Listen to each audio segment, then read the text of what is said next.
Hello, epic viewers from On the Multiverse. Prepare to indulge in experiencing sheer bliss, because today another riveting, captivating, stellar unboxing video is about to be brought to fruition. What items will I be unboxing? What items will I be opening? Without further delay, without further procrastination, allow me to elicit the box. What items are encompassed inside this bulky, hefty, tangible, nifty box? Let's find out. I'm going to demystify that answer to that inquiry right here, right now. So bear with me. It'll only take me billions of picoseconds to extract the items from the box and subsequently flaunt them in front of the camera for you to feast your glorious eyes on. Here we go. The unboxing process is about to commence. The unboxing process is officially underway.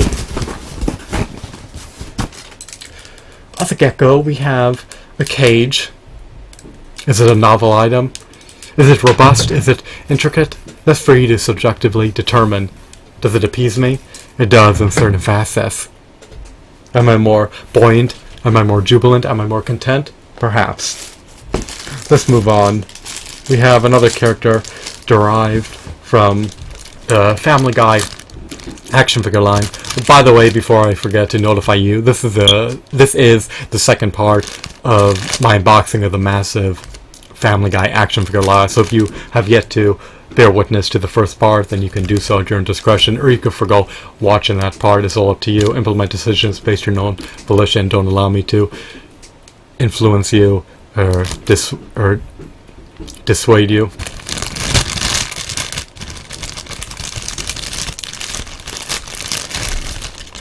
Alright, so we have a news anchor from the Family Guy series. She may be of Asian descent. That's what I could discern based on her appearance. Now, she has roughly 7 points of articulation. That's how many I can pinpoint off the get-go. She can rotate her forearms. Actually, I retract my previous statement. I thought she could rotate her forearms, but apparently she can't. So maybe she only has 5 points of articulation. She could ascend and descend her appendages located in her upper torso. Are they relegated to ball joints? Most likely not. She can rotate her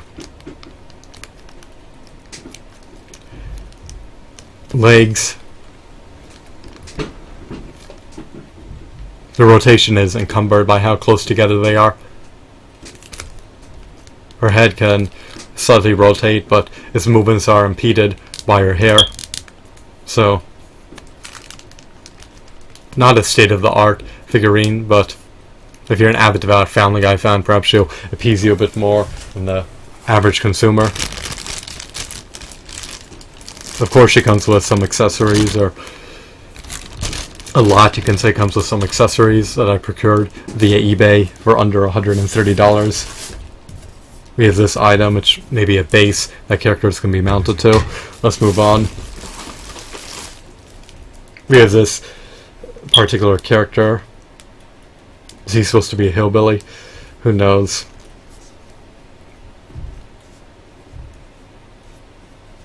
His legs are intact. They're pre-posed. They cannot be adjusted. He has roughly 5 points of articulation. This figurine actually may have 7. I really don't want to fiddle with the joints too much and tamper with them. I don't want to compromise the integrity of the joints. So, it's an enigma whether that character has 5 or 7 points of articulation. I should be conservative and guess 5. But perhaps she has 7 points of articulation. He, on the other hand, has 5 points of articulation. Actually, I retract my previous statement. He has 6. He can rotate his waist. What I detest about these figurines is that they lack diaphragm joints. They lack ankle pivots. They lack an ab crunch. Their knees and elbows lack a joint. If they're not going to be double jointed, they could at least have a single joint. His head is not relegated to a disc joint. It is, however, relegated to a ball joint.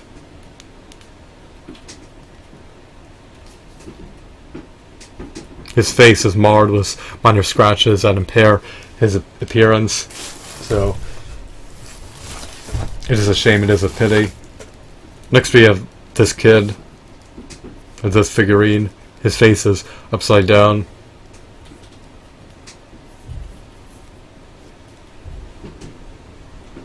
Maybe you can see it right side up if you view him from this perspective. But when you discern this figurine, you'll likely see a inverted face. He only has 3 points of articulation.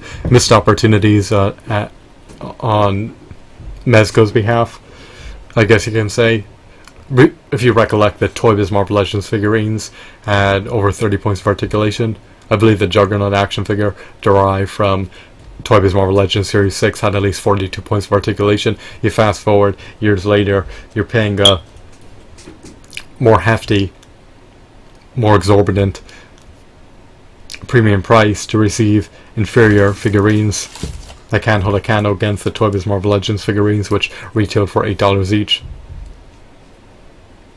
Next we have this character from the show. Maybe his name begins with an N. I'm not going to take any guesses at the moment. He's adorned with glasses and business casual attire, or maybe jeans wouldn't constitute as business casual attire, who knows.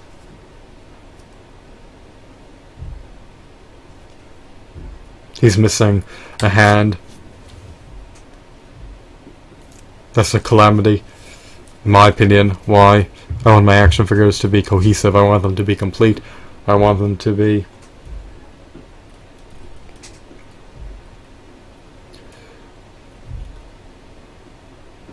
devoid of any flaws. Next we have a training dummy.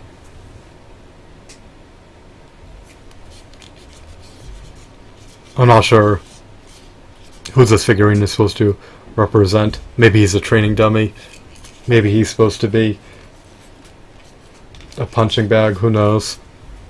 I honestly have no idea. This character is an enigma. He's an enigmatic character. He's an obscure character, but maybe he's not a character. Maybe he's just a punching bag that emulates the appearance of a human being, with the exception of his exterior.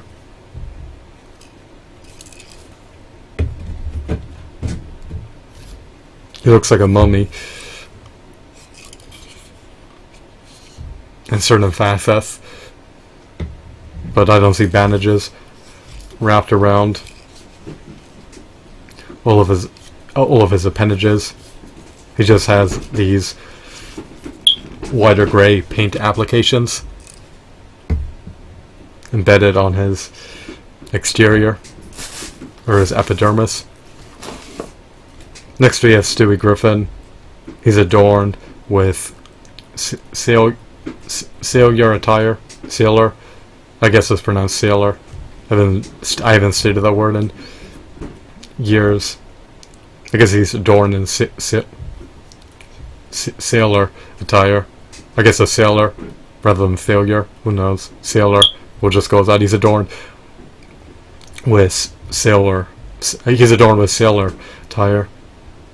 I need to work on my pronunciation skills. They're abysmal and appalling and egregious. But you get the point. Now I detest the fact that his hands are pre-posed. He lacks finger joint articulation. He only has 3 points of articulation. The sailor attire, a sailor. The sailor attire, I guess the sailor attire is relatively robust and intricate.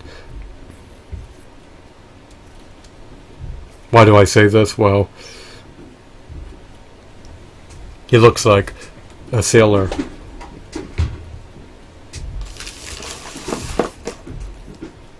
What do I think about the intricacies of the figurine? Well, I think the figurine is relatively bland and generic. It's a bloated version of Stewie Griffin. He's a bit morbidly obese, but at least he has some articulation, albeit finite.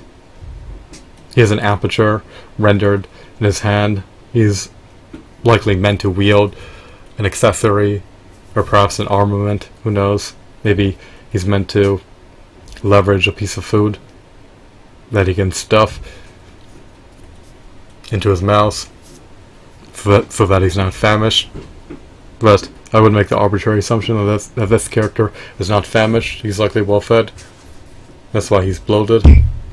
But it may be for another reason. So let's see what else we have real briefly. I'm going to extract one more figurine from the box. Here's Chris Griffin.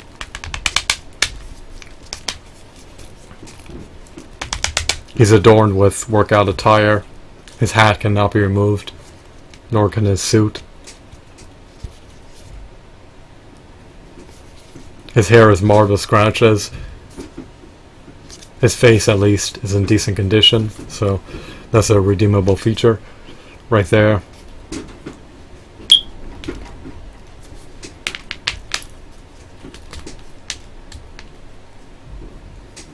I would have preferred if he could adjust his legs. He can't move them inwards nor outwards. He can rotate his waist. He has peg holes embedded in the bottom of his shoes. So, as a totality, this lot isn't as appealing as I presumed it would be. Am I an avid, devout Family Guy fan? Well, I abstained from watching the series. I have desisted from watching the series for years.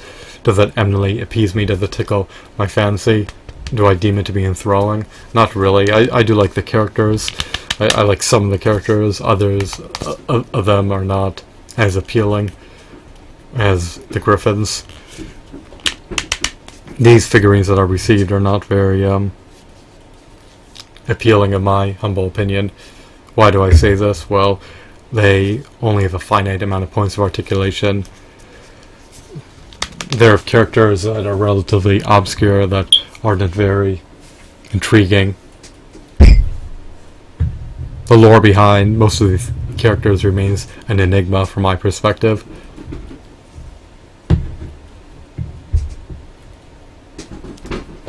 If I do elucidate the positive aspects of these figurines, I would notify you and other prospective action figure collectors that they emulate the appearances of iconic Family Guy characters. They have high quality aesthetics. They have high quality sculpts. To my dismay, though, they lack articulation in a multitude of areas, and they're shoddy relative to Toy Biz Marvel Legends figurines. Even though their textures, hues, shadings, and sculpts are decent, they're just not on par with the Toy Biz Marvel Legends figurines. They don't have 40 points of articulation. Their appearances denote insipid mediocrity from the sculptor's perspective. They could have been more refined, they could have been augmented, they could have been enhanced in a multitude of ways. But I guess you could say they're decent. So, nonetheless, they're meritorious in certain aspects. If you have a Family Guy fetish, if you have a proclivity to love Family Guy merchandise, then these figurines will likely tickle your fancy. However, if you detest and disdain the Family Guy series, then you may want to desist from buying any of these figurines. You likely won't ever encounter them in a retail store. They're an anomaly. You can procure them via eBay if you so choose to. However, your money could be better allocated elsewhere. It should be earmarked for purchasing stellar figurines that supersede these figurines and that trump these figurines in all facets. These figurines may be last on your list, or last on your buying list if you're striving to collect the quintessential, prodigious, meritorious action figures. In other words, they're mediocre. Would I describe them as vapid? No, I would just describe them as mediocre at best. It's nice that we have Family Guy characters materialized into action figure form, but they could have utilized more details. They could have came bundled with more accessories. They could have had all their appendages intact. They could have had articulation. I believe this figurine, maybe of Neville or Neil, who knows, he likely initially came with a hand, but it shouldn't be shoddy. His joints shouldn't be shoddy, shouldn't be where they can easily become severed. They should remain intact despite experiencing roughage and turmoil and turbulence and wear and tear. In other words, his joints, his appendages, his limbs, his body parts, they should be cumbersome to sever. They shouldn't easily snap off, but it is what it is. I can't rectify the situation. I can't remedy the situation. I'm the victim of my own decisions. I need to live by my decisions. So, once again, here's some of the figurines within the lot. This has been the second part of my unboxing of the massive Family Guy action figure lot. So far, I have qualms about this purchase and decision. It looked embellished from the pictures that I bear witness to via eBay. However, in real life, they're just not as appealing as I presume they would be. I made the arbitrary assumption that these figurines would eminently appease me. However, I was unequivocally wrong. So, that's everything that I want to do showcase thus far. I need to take a break for a bit, and then I'll reconvene my unboxing of the Family Guy action figure lot in a future video. So stay tuned for my future videos that are preordained to be released. They will showcase the remnants of my Family Guy action figure lot. I'll render the remainder of the contents of the Family Guy action figure lot transparent, and that way you could discern or assess or determine whether or not this action figure lot is worthwhile, or whether or not in retrospect I should have forgoed the opportunity to buy this action figure lot. I won this action figure lot in a bid, so other people were eager to purchase this lot. Am I fortunate? Am I graced by the presence of these action figures?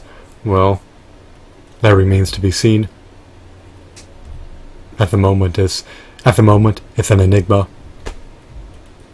I cannot determine whether or not this lot as a totality is meritorious until I unbox everything. I've only unboxed roughly half of the lot, so I still have the second remaining half to unbox, which I'll eventually get to in the pending future.